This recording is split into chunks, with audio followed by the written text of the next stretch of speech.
How's everyone doing? I'm clearly not Derek because he was just on stage earlier on. We do share a couple of things in common. We've both got 3 kids. The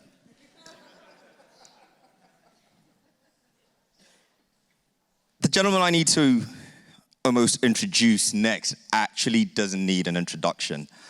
We had the great pleasure of having him last year at our Startup Grind 2014 event. Over 3 decades ago, he built a little company called Intuit. And over those 3 decades, they pretty much mastered the product market fit equation.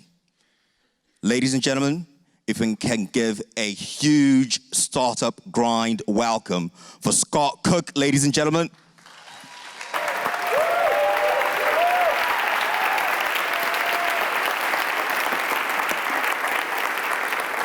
Thank you. Okay, welcome to an experiment. So I believe a lot in running experiments, and today this is going to be an untested experiment we're going to test for the first time. You may question the logic of testing an experiment on stage for the first, but that's what we're going to do.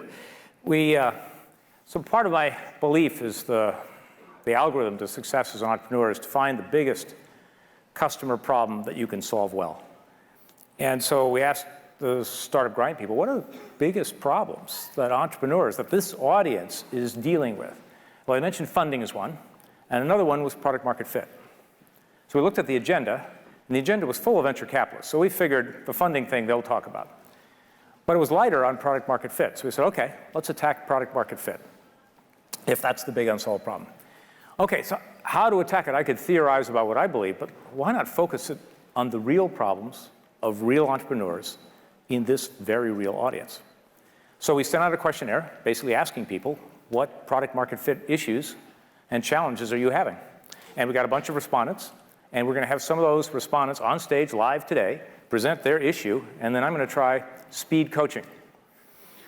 Yep, we'll see if it works. And it might work sometimes, and it might not others, but hopefully these examples of addressing real issues from real entrepreneurs will give us some depth and texture in how to attack questions of product market fit. Okay, now this is not staged. I just met some of these entrepreneurs backstage 12 minutes ago, so this is kind of being done live, reality TV style. But Kim is a lot more good looking than I am. So what I'd like to do is introduce our first entrepreneur. This is Monique Morden of Mentio, and we'll get a quick, is Monique available on stage? Here we go, there she is, welcome. Welcome. Thank you for participating in this experiment. Yes, well, it's great to be here. There we go, logo. Hey, that's awesome. And so could you do like 3 minutes on what your business is and what's your product market fit question or issue or challenge? Awesome, we have lots of them, so I'll try to narrow it down. So Mentio is a virtual CFO for small businesses. So the problem we're trying to solve, and I bet all of you can relate to this, is that small business owners are busy running the business. They're building, they're selling, they're managing. What they're not doing so much is managing their finances. And it's not because they're dumb, it's because they're busy and their passion is over here. But there's an opportunity cost to not paying attention to your finances. I'm sure all of you can relate. So we're trying to solve that, and how we're trying to do that is using AI and machine learning. So we suck in all of their cloud accounting data, and we analyze that. Products like QuickBooks Online. Like QuickBooks Online. Very exactly. good. Thank you for the plug. There you go. and actually, it's products like that have really revolutionized accounting for small business owners. It sort of democratized it and made it much more accessible. And there's lots of trends that are going on in bookkeeping that are contributing to that as well, which is fantastic for us. So it means there's more small businesses that have actually good books. Okay. You can analyze that data, and we generate actions. Now your product market fit question. Yeah, so we generate actions to help them manage their finances. So the product market fit is, we're very early stage. We have a working beta product. We have 15 users that are on it. We're adding sort of 1 or 2 a week. And so with a small pool like that, we're trying to figure out where we need to go, because QuickBooks services all small businesses. We can't do that yet. We have to find that niche where we can actually get some traction. So I feel like right now we're sort of sniffing around, trying to find that, and trying to find the one vertical that we can really go after, just like Ryan Smith was talking about academics. Where's our sweet spot? And what are you finding hard about making that decision? I guess with the current small pool, if we have 3 that are over in the trades and they seem to really like it, so should we run off in that direction, or is there an opportunity cost to us not, having a broad enough base with which to make that decision with? So let's think about it. So you're in market at the beginning, 15 customers. Yeah. And you're trying to decide, do we focus on a subset? That's Is right. there some subset or niche that we should focus on, and if so, which? That's right. Do you find among the 15 that they vary a lot in how excited, how positive they are on the experience? Yeah, there's definitely some that one of the features we have has to do with accounts receivable and a nice, easy way to be able to collect on that. So we're finding that that's resonating, and if some people don't have as much of a problem in that area. So. Yeah, so if you ran a Net Promoter Survey, you'd probably have some that rate you a 9 or 10. Right. They're recommending it to their friends, and others that rate you a 6 or 7. And probably if it's a version 1, there's certainly somebody down at the bottom. One thing I've found useful is to actually use the customer's reaction to figure out where your focus should be. So find those 9s and 10s, the ones who are recommending it to their friends, and ask them to tell you why. Okay. And the answer to where you should focus is in their answer. It's why do the passionate ones tell their friends they got to use it? Right. That tells you what the benefit is, what features they like, and it also, the who is most passionate, tells you which audience you tend to, tickle their heartbeat. Okay, so pay attention to the The real most excited. Find the most passionate users, find out what they love, and find out who they are, and do more of that. Double down on that. Okay, sounds good. Does that make sense? That makes sense. Okay, yeah. awesome. Okay, thanks so much. Thank you. Phew, made it through the first one. Okay, well, let's try number 2. We've got Payman Vadati, who's the founding partner of FlickFlyer. I think I can skip some stuff and get to the logo. There we go. FlickFlyer, on stage. Hey there, welcome. Thank you, Brewer Scott. Yeah, so FlickFlyer, quick pitch on what we do and what we are. FlickFlyer is a mobile marketplace that helps buyers and sellers connect and sell and make purchases through video. So we're like Craigslist, but about 1,000 times sexier, and we're focused on video technology that connects buyers and sellers. Cool. So last year we went through a lot of successes. We won several awards, we got some funding, and we started to experiment to really drill down on which particular vertical and niche or persona connects the most with our technology and our brand. So my question for you is, what does a founder do when they find a good product market fit, but maybe it's something completely different from who they intended to serve? Maybe they're not as passionate about it, or maybe they're just not as knowledgeable about that market. So you had a vision of where this was going. You went and built some stuff, got some learning, and Right. the people who really want this are different than you thought. Right. Can you give us a sense of what the original vision was, or customer, and who the new one is that you're finding? Right, so the original, so initially we did some customer development with college students. What we realized is we were kind of asking the wrong questions, like, hey, would you ever use this? And like, yeah, we would love it. What we should have been asking is, more about their pain points, like what's the pain point that we're actually solving? Good. And we realized that college students, yeah, it was cool and it's fun, but there wasn't a lot of pain there. And so what we realized that there's more pain with businesses and enterprise clients that want this technology because they don't have the team or the financial resources to kind of build this video infrastructure. So now we're kind of leaning towards this B2B play, which is, it's cool, it's awesome, it's working, but tell me about the but. But what? So consumers, it's awesome working with consumers and something that millions of people can use. And even from a marketing standpoint, I could just hop on Twitter, see who's selling an item, like, yo, I see you're selling a guitar, that's pretty cool, check out this app. And they might download it. Right. But going to a CTO and kind of like using that same language, I don't know. Interesting. So here you have this conflict between where the pain is, which seemed to be with businesses, and where the passion of the founding group is, which seemed to be with consumers. Oh, God, my normal advice would be, I think you did something, absolutely follow the pain. Find where the pain is and go solve it. But then I'd also say follow your passion. Ooh. Have you considered, that's a tough one. So 2 thoughts. So one thing, you got to change one of the two. Either you got to get passionate about some segment of businesses. Maybe it's smaller businesses who don't have CTOs, but who have the pain. But smaller businesses, we found, operate a lot like consumers. They don't operate like big enterprises. So that may be a place to have your consumer passion with a type of business that operates like a consumer. So that's one way to fix. The other is to find consumers who really have the pain. So it may not be your college student, but it may be someone else among the consumer group who really has the pain. So I think you got to fix one of the two so they align. If they're separate, you're going to be torn. And if following your passion to a place where there's no pain probably isn't the business.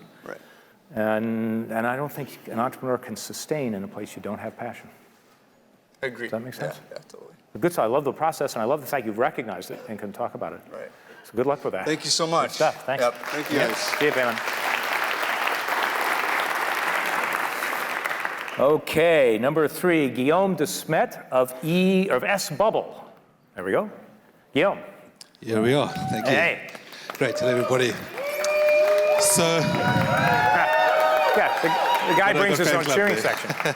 so the S Bubble is basically a device on your phone and also a tag on a child's clothing. The problem being children love to run away from their parents. When you're in a crowded mall, this is a problem. The other problem in third world countries especially is child trafficking. So how do we solve this problem? And by putting a device on your phone, pair it with a device on the child, and if the child goes out of a certain range, you get alerted, and the child also makes a noise. This way you can immediately turn around, see, oh, wait a minute, my kid's only behind the tree, it's cool, or hey, somebody's running with my kid, stop that person. The problem that we have is that we ran it through the Lean Startup Weekend, and it was really brilliant, and we asked everybody for their feedback, got a direction, and the problem was, which features do we include in our initial product launch to make sure that it's not, still profitable. And say more about what makes that decision hard. Well, the thing is, we could include waterproofing, so that if the kid falls into the water, or we could include make it so that it works for 10 children, but 10 children means 10 Bluetooth devices in the chip. So there's a lot of different variables that we have to take into factor. So yeah, basically choosing which feature is the best. Speaking to people, everybody came up with, oh, what about this? Oh, what about that? Oh, what about this? And you're like, well, okay, that's a cool idea, but and this is the problem.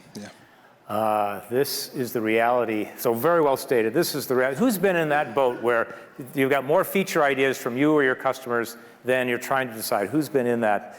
Yeah, this is the reality, particularly on a version 1.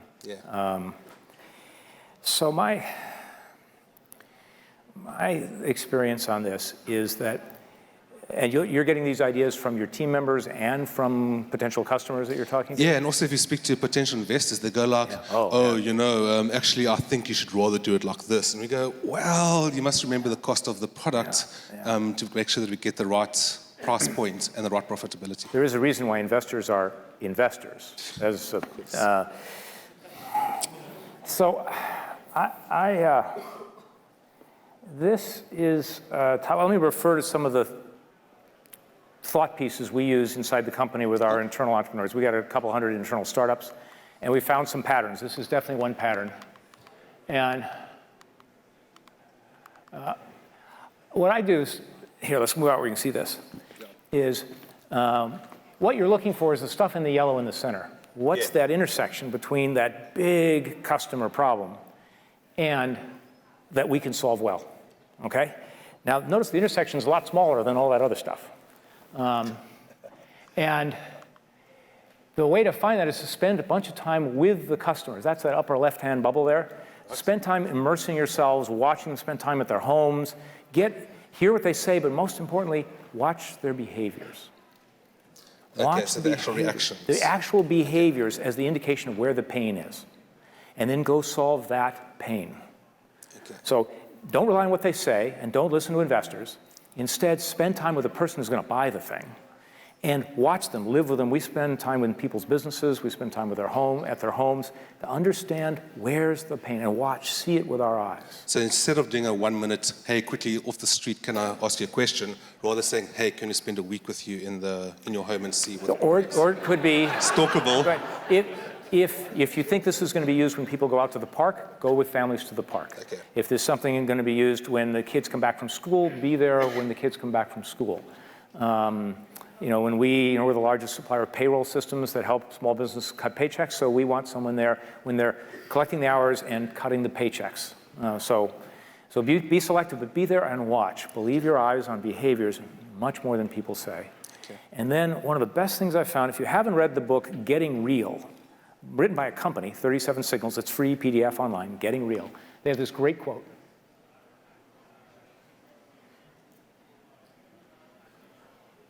So take the feature list you think you need, cut it in half, and then cut it in half again, Okay. and build that. Okay. If you look at the really successful companies, they started very often with extremely narrow products. Think of the Yahoo homepage with all that stuff, horoscope, sports, blah, blah, blah. And think of the original Google. For 8 years, Google did just one thing with one box saying search. Think of Instagram. One thing, so simple, just photos, only square. You still can't expand them with your fingers. Yeah. So the PayPal started one thing, settling eBay auctions payments. World of payments is filled with thousands of different types. They did one. So a lot of the great businesses start extremely narrow, but right on that giant pain point, that huge problem. Okay. So those would be my tips. Thank you very Sure. much. Thank you. Excellent, Thanks. Gil.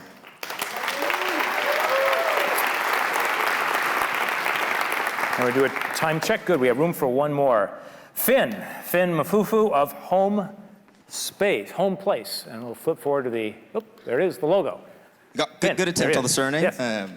Great on the name. Hello, everyone. My name's Finn. Buying and selling a property sucks.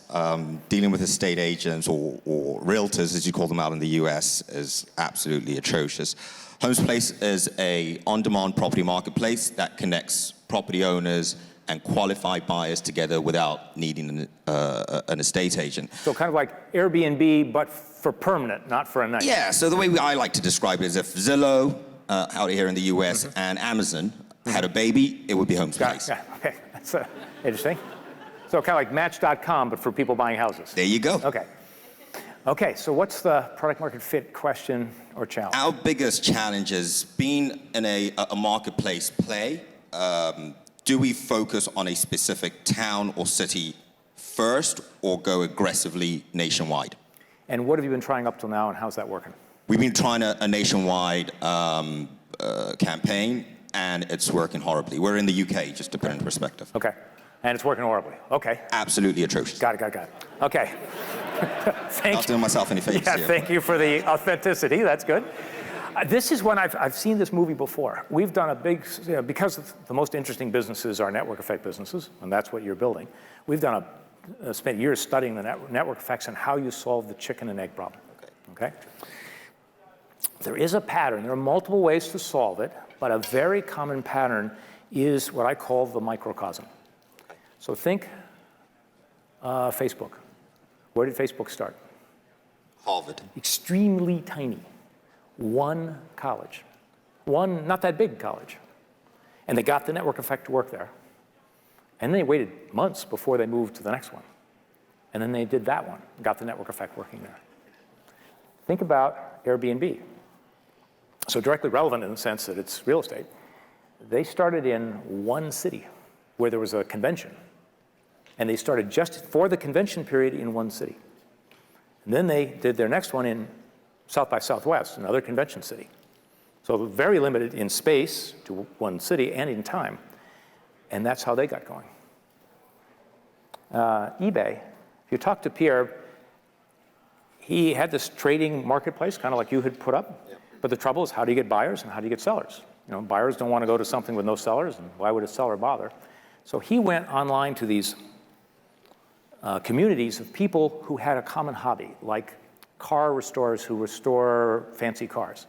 And they occasionally have to trade a muffler or a head gasket or a gear handle or something. And he said, you guys are doing this over a bulletin board. Why don't you put your items up on my little thing? So he went to buyers and sellers in a very narrow car restorer vertical community. And then there were computer hobbyists at the time, this is 15, 18 years ago, who would build computers out of parts and did the same thing there. Again, he started very narrow, what I call in a microcosm. So my sense is the way to, in your situation, get things rolling is to do exactly the same. Fantastic. Thank you very much. Sure. Absolutely. Thank you. Good stuff. Good luck. Thank you.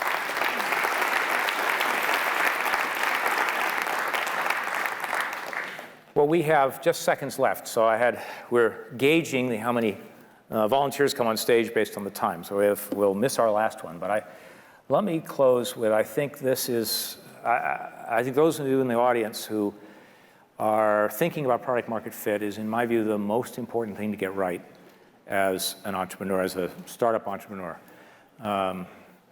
There's a variety of ways to do it, but without getting solving some pain point that the customer gets so excited about, they go tell their friends, it's really hard in the modern age to get any liftoff.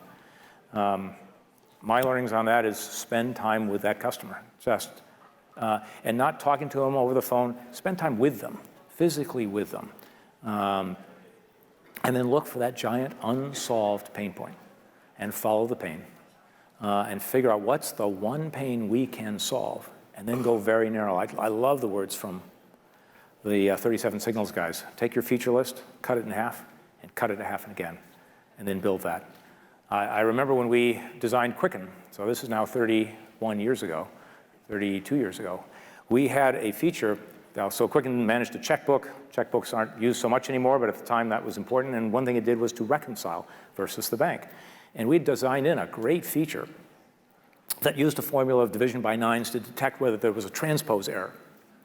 Well, we eventually got rushed, and we were testing with consumers, and that didn't seem to merit, so we got rushed, and we couldn't put that feature in.